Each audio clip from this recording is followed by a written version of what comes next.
A história mais poderosa já contada. Do Gênesis ao Apocalipse. A origem, a queda e a redenção do mundo. Reinos vão cair, profecias atravessarão séculos e um sacrifício mudará tudo. Uma jornada de fé, amor e perseverança. Veja agora um resumo dos principais eventos narrados no livro da Palavra de Deus, a Bíblia Sagrada. Porque esta não é apenas uma história, é a verdade que atravessa os tempos. No princípio, não havia som, nem forma, nem tempo. Apenas o vazio. E Deus, com uma palavra, ele rasgou a escuridão. Haja luz. E a luz nasceu, separando dia e noite como véus de fogo e sombra. Ele ergueu os céus como um manto, firmou a terra sobre o abismo e ordenou que as águas se recolhessem, revelando o chão seco. Plantas brotaram, estrelas dançaram no firmamento, e os animais preencheram os mares e campos. Mas ainda faltava algo. No sexto dia, Deus curvou-se sobre o pó, e ali, com suas próprias mãos, moldou o homem. Um corpo de barro simples e frágil, até que o sopro do Eterno o preencheu, e o homem abriu os olhos. Foi ali que começou a história da humanidade, com um suspiro divino no silêncio do mundo novo. Mas Adão não estava completo. Em meio à beleza do Éden, ele deu nome a todas as criaturas, mas nenhuma era como ele. Então Deus o adormeceu e fez nascer a mulher. Eva, não feita do barro, mas da costela do próprio homem. Quando Adão a viu, soube que ela era parte dele. Juntos caminharam entre rios, árvores e animais selvagens. Deus os visitava no fim do dia. Havia paz, inocência e comunhão. Mas havia também um limite, uma árvore, um fruto, uma ordem. Não comam. Foi então que a serpente falou, e Eva ouviu. Seus olhos se fixaram no fruto, e com as mãos trêmulas, ela colheu o que era proibido. Ela comeu. E Adão, ao seu lado, também comeu. O mundo estremeceu. A vergonha os cobriu como um véu. A voz de Deus ecoou, e eles se esconderam. Pela primeira vez o homem fugiu do Criador. O paraíso, antes cheio de vida, agora se fechava atrás deles. Um anjo com espada em chamas guardava a entrada. E assim, com uma escolha, a humanidade caiu. O pecado entrou. E a longa história da redenção começou. Após a queda, a terra começou a se encher. Caim e Abel, filhos de Adão e Eva, cresceram. Dois irmãos que caminharam por caminhos distintos. Abel cuidava de rebanhos, Caim trabalhava a terra. Um dia, ambos ofereceram seus dons a Deus. Abel levou o melhor de seus cordeiros. Caim, frutos da colheita. Mas Deus viu o coração por trás do presente e aceitou a oferta de Abel, recusando a de Caim. A inveja cresceu silenciosa como erva daninha. O rosto de Caim se fechou. Suas mãos se tornaram pesadas. E mesmo depois de um alerta divino, ele cedeu. Ele chamou o irmão para o campo. E ali levantou a mão que fez Abel cair, e o sangue tocou o solo. Era o primeiro assassinato, o primeiro luto. As gerações se multiplicaram, e com elas a maldade. A terra, antes cheia de vida, agora transbordava violência, corrupção e crueldade. Os homens haviam esquecido seu Criador, mas em meio à escuridão, um homem brilhou, Noé. Justo e íntegro, ele caminhava com Deus enquanto o mundo seguia por outro caminho. Então veio a ordem divina. Constrói uma arca. Mesmo sem chuva, sem mar por perto, Noé obedeceu. Durante anos martelou madeira enquanto era ridicularizado por vizinhos que riam da ideia de um juízo invisível. Mas Deus não queria apenas salvar uma família, queria preservar a vida. Então, de 2 em 2 vieram os animais, feras da selva, aves do céu, criaturas da terra, grandes e pequenas, domesticadas e selvagens. Foram colocados dentro da arca, macho e fêmea, conforme Deus ordenara. E então, o céu se abriu. As fontes do abismo jorraram. A chuva caiu por 40 dias e 40 noites sem cessar. Montanhas desapareceram, cidades afundaram, gritos se perderam sob as águas. E a arca flutuou. Dentro dela uma família, um remanescente, um futuro. Quando as águas finalmente baixaram, a arca repousou sobre a terra seca. Uma pomba voou e voltou com um ramo. Era o sinal. A vida recomeçava.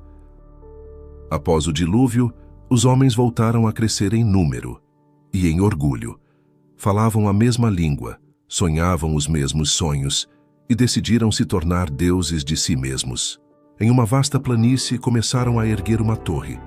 Não era apenas pedra sobre pedra, era vaidade sobre vaidade. Façamos um nome para nós, diziam. Alcancemos os céus. Tijolos, cimento e a estrutura subindo como um desafio aos céus. Mas Deus desceu para ver o que os homens estavam fazendo. E ali, onde a unidade servia ao orgulho, ele agiu. De repente as palavras se embaralharam. Os olhos ainda se reconheciam, mas as vozes não mais se entendiam. Confusão, gritos, ferramentas largadas no chão. O projeto parou. E os homens, antes unidos pelo ego, foram espalhados pelos ventos. Foi o fim da torre, o fim da arrogância e o início das nações. Cada povo seguiu seu caminho. Cada língua criou seu próprio Deus. A verdade foi fragmentada e os altares multiplicaram-se em silêncio. Em meio a esse mundo quebrado, de muitos deuses e corações perdidos, Deus falou com apenas um homem. E esse homem ouviu. Seu nome era Abraão. Sai da tua terra, da tua parentela, e vai para o lugar que eu te mostrarei. Assim começou uma nova jornada. Não mais de torres feitas por orgulho, mas de fé erguida sobre promessas eternas. Não houve mapa, não houve garantia, apenas uma promessa. Farei de ti uma grande nação. E ele partiu. Deixou sua casa, suas raízes, sua segurança, caminhando por desertos apenas guiado pela voz do invisível. Os anos passaram. A velhice chegou. O ventre de Sara, sua esposa, permanecia estéril. Mas mesmo assim, ele não deixou de crer. E quando tudo parecia impossível, nasceu o menino, Isaque. A promessa viva em forma de carne e sangue. Abraão não foi apenas pai de um filho, tornou-se pai da fé. Sua obediência se tornou alicerce para reis, profetas e para a história da redenção. Gerações depois, outro homem também seria provado. Vendido como escravo pelos próprios irmãos, José foi levado para uma terra estrangeira, o Egito. Com sabedoria, fidelidade e coragem, José interpretou sonhos, conquistou a confiança do faraó e foi exaltado ao posto de governador do Egito, a segunda autoridade mais poderosa do império. No auge do poder, reencontrou os irmãos que o haviam traído. Eles estavam famintos, desesperados. José, porém, não retribuiu o mal com o mal. Em vez disso, escolheu perdoar, acolher e alimentar sua família. Os anos se passaram. Seus descendentes cresceram, multiplicaram-se e tornaram-se uma nação. Mas em terra estrangeira, aquela nação perdeu a liberdade. O povo que um dia foi acolhido no Egito, agora gemia sob o peso da escravidão. O trabalho forçado, as correntes, os açoites, tudo clamava por justiça. E Deus ouviu. Movido por compaixão, o Senhor levantou um libertador, Moisés, o homem que trocou os palácios do Egito pela voz do deserto. Diante do faraó, ele declarou com ousadia: "Deixa o meu povo ir." E quando o coração do rei se endureceu, Deus mostrou seu poder com sinais e pragas que abalaram a terra. Finalmente livres, os israelitas partiram, mas logo se viram encurralados com o Mar Vermelho à frente e o exército egípcio atrás. O medo tomou conta, mas Deus não os havia abandonado. Moisés, em obediência, ergueu o cajado. E o impossível aconteceu. O mar se abriu. Paredes de água se ergueram de cada lado, e o povo passou a pé, deixando para trás o cativeiro e iniciando uma nova jornada rumo à liberdade e à promessa da terra prometida. O Deus que ouve o clamor dos oprimidos também é o Deus que faz um caminho onde não há caminho. Depois de atravessar o mar, o povo caminhou pelo deserto, carregando no peito a memória da escravidão, mas com os olhos voltados para a promessa. A liberdade havia sido conquistada, mas agora era preciso aprender a viver como um povo livre, separado, guiado por Deus. Foi então que, ao pé de um monte sagrado, eles pararam. E ali, no Sinai, algo ainda mais grandioso aconteceria. O Senhor, que os libertou com mão forte, agora se revelaria com voz poderosa. O chão tremia. Relâmpagos cortavam o céu. Um povo, reunido ao pé do monte, aguardava com temor e reverência. Naquele lugar sagrado, o Senhor chamou Moisés para subir. Ele permaneceu por 40 dias e noites diante da glória divina. E então, Deus entregou a ele as tábuas da aliança, escritas pelo próprio dedo de Deus. Nelas estavam os 10 mandamentos, não apenas regras, mas princípios eternos. Palavras que revelavam o caráter de Deus e apontavam o caminho da vida. Um código moral que separaria Israel das demais nações. Os anos se passaram, e quando Moisés cumpriu sua missão e partiu, era hora de um novo líder se levantar. Foi então que o manto da liderança passou para Josué, um homem de coragem, fé e obediência. Com o coração firme na promessa, Josué conduziu Israel rumo à terra que havia sido prometida séculos antes a Abraão.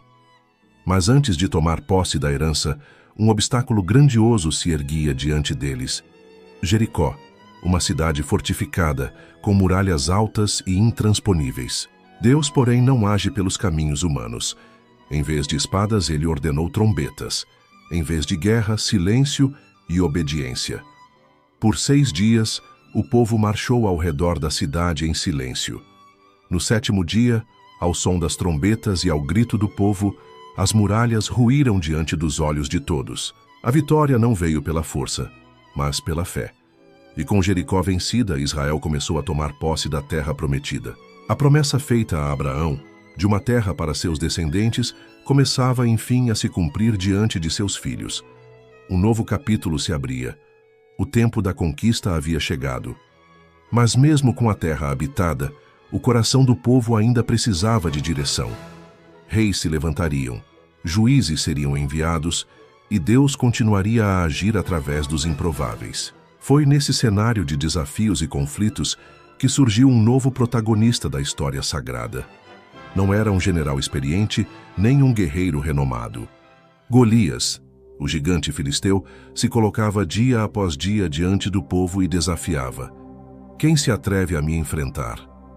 Ninguém ousava, exceto um: Davi.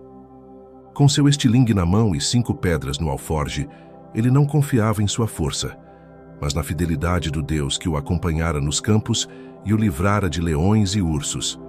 Num instante a pedra voou, e no outro, o gigante já estava caído.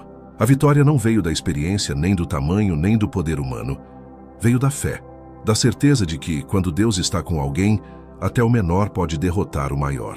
Davi não apenas venceu Golias, ele se tornou o símbolo de que Deus escolhe os improváveis para realizar o impossível. E sua história não terminou naquele campo de batalha. Anos depois, o pastor se tornou rei, e o trono de Israel foi fortalecido por suas conquistas e sua adoração. Mas seu maior legado não seria apenas militar, seria espiritual. Foi de sua linhagem que veio Salomão, seu filho. E assim como o pai enfrentou gigantes com fé, o filho enfrentou o peso da liderança com humildade. Ainda jovem, diante da imensa responsabilidade de governar o povo de Israel, Salomão clamou a Deus com humildade. Poderia ter pedido riquezas, vitórias ou fama, mas pediu sabedoria. E o Senhor se agradou do seu coração.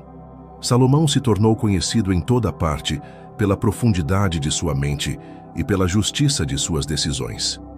Reis e rainhas de terras distantes vinham ouvir seus conselhos. Seu reinado foi um tempo de estabilidade e esplendor em Israel. Mas os dias de ouro não duraram para sempre. Com o passar do tempo, os corações se afastaram. A mesma nação que havia experimentado a presença de Deus no templo passou a buscá-lo cada vez menos. Então Deus enviou profetas, vozes solitárias que clamavam no meio da multidão, homens comuns com mensagens eternas, mas foram rejeitados. Jerusalém caiu, os muros foram derrubados e o povo levado cativo para a Babilônia. Mesmo assim, Deus não havia abandonado seu povo. Mesmo longe da terra prometida, havia corações que permaneciam fiéis. Entre eles estava Daniel. Seu corpo estava na Babilônia, mas seu coração permanecia em Deus. Por isso, foi lançado na cova dos leões. Mas Deus fechou as bocas das feras. Seus amigos, Sadraque, Mesaque e Abednego, se recusaram a se curvar diante da estátua do rei. Foram lançados em uma fornalha ardente, mas não foram consumidos. Alguém caminhava com eles no fogo. Alguém como o Filho de Deus. Mesmo em cativeiro, Deus permaneceu presente. Mesmo entre as cinzas do julgamento, sua fidelidade brilhou como ouro purificado no fogo. O exílio não foi o fim. Foi o solo onde a esperança foi provada e preservada. Entre os escombros de uma cidade devastada e os lamentos de um povo cativo, a voz dos profetas ecoou como um sussurro persistente de Deus no meio do caos. Um dia, a luz voltaria a brilhar. Eles anunciaram com convicção e coragem que um Messias viria. Não um rei como os outros, nem um libertador com espada em punho, mas um servo, um homem de dores, que carregaria sobre si o peso do pecado e da injustiça. Foi então que, em uma noite silenciosa, sob o céu estrelado de uma pequena vila chamada Belém, cumpriu-se a promessa há tanto tempo anunciada. Não foi nos palácios de reis, nem nos corredores do poder, mas em um estábulo simples, entre animais e palha, que nasceu aquele que dividiria a história em antes e depois. Naquela noite, a eternidade tocou o tempo. O Verbo se fez carne. Deus caminharia entre os homens. A luz havia chegado, e com ela, a esperança de redenção para toda a humanidade. Jesus Cristo caminhou por vilarejos esquecidos e cidades agitadas, entre multidões famintas, não apenas de pão, mas de sentido. E o vento, que antes rugia em tempestade, se calou diante de sua voz. Mas entre todos os prodígios havia um milagre maior, um que não podia ser visto com os olhos, mas sentido na alma. Jesus amou. Amou os pecadores, amou os desprezados, amou até os que o traíram, zombaram, negaram e pregaram-no numa cruz. Perdoou do alto da dor, quando tudo em volta gritava ódio. Seu maior milagre foi esse amor que não exigia mérito, que alcançava até os mais endurecidos. E enquanto ensinava, deixava claro: o reino de Deus não começa com poder ou conquistas externas. Ele começa no interior, no coração transformado, no perdão oferecido, na justiça vivida, na graça recebida e compartilhada. Mas esse reino, tão diferente dos reinos humanos, não foi compreendido por todos. Seu amor incondicional incomodou os religiosos, sua verdade confrontou os poderosos, e sua entrega silenciosa desafiou a lógica do mundo. Então chegou a hora. A razão da sua chegada ao mundo. Ele foi traído. E não por um inimigo distante, mas por um amigo próximo, alguém com quem partilhara o pão. Judas Iscariotes entregou Jesus nas mãos dos homens. E então começou a noite mais escura da história. Foi julgado injustamente, acusado por falsas testemunhas, condenado por um tribunal que preferiu a mentira à verdade. Pôncio Pilatos lavou as mãos, mas não limpou a culpa do mundo. O povo, aquele mesmo que dias antes o aclamava com ramos e hosanas, agora clamava: crucifica-o. Levaram-no até o Gólgota.